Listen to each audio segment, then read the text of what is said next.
I want you to think about a moment when you said the words, "I'd love to do that, but I'm too old." Or maybe someone else said, "At your age, that ship has sailed." We've all heard it, and eventually, without realizing it, we begin to believe it. But the reality is, age is not a wall, it's a door. And retirement, that's the moment the door swings wide open to possibilities and adventures you now have time to do. I've seen it firsthand. People stepping into the 60s and 70s with more freedom, more energy, and more curiosity than ever before.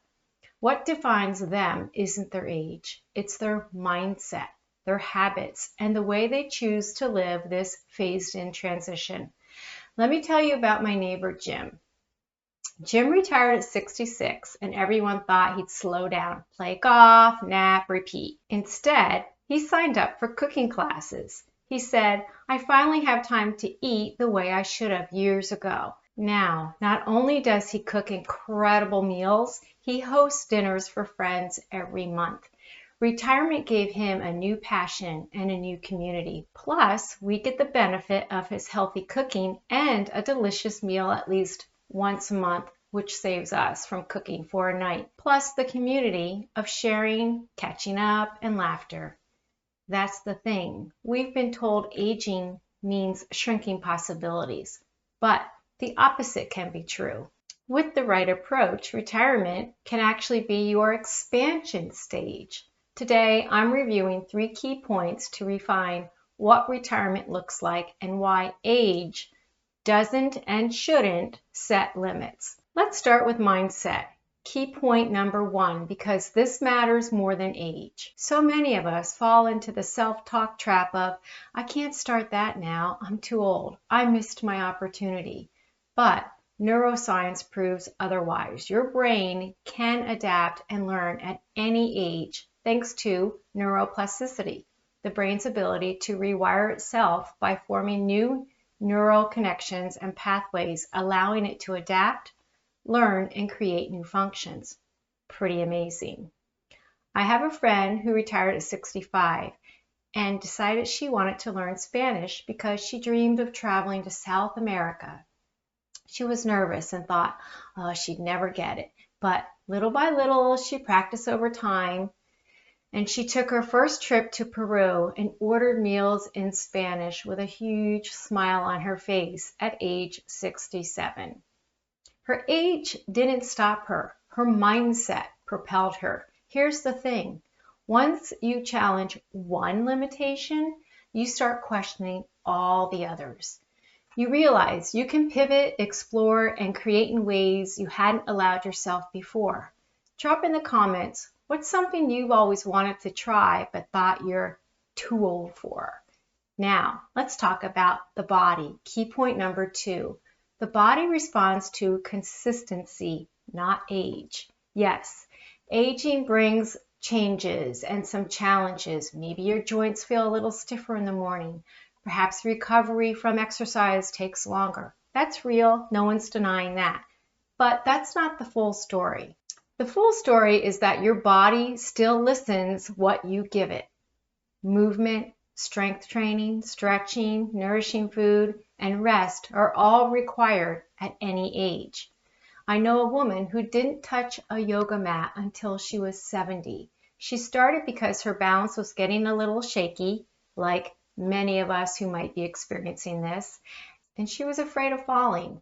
Within months, not only was she more stable, but she stood taller, felt stronger, and her confidence got a boost. She said, "I feel younger at 72 than I did at 82. Start incorporating strength training and be consistent. I've seen men and women in their 60s and 70s build muscle, improve bone density, and keep doing the things they love.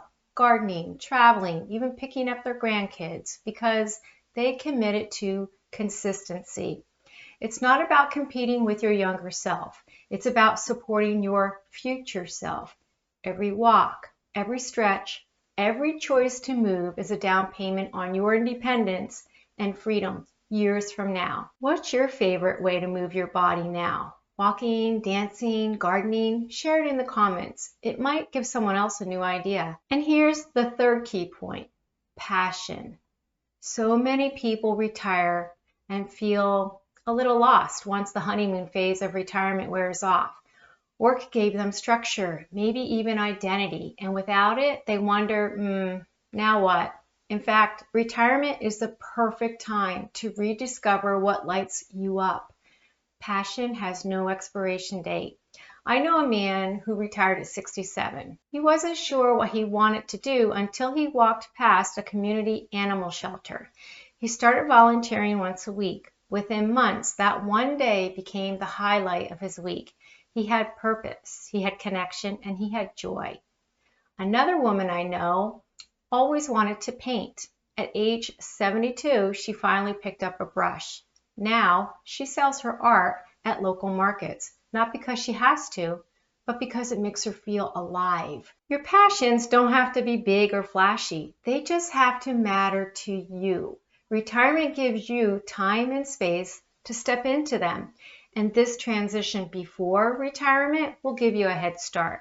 So let me ask you, are you letting age decide for you, or are you deciding for yourself? Instead of saying, I'm too old for this, try asking, what do I want to experience? And what small step can I take today to move it forward?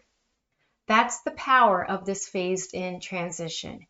You have the freedom to choose, to create, and to live in ways that aligns with who you are right now, not who society tells you to be.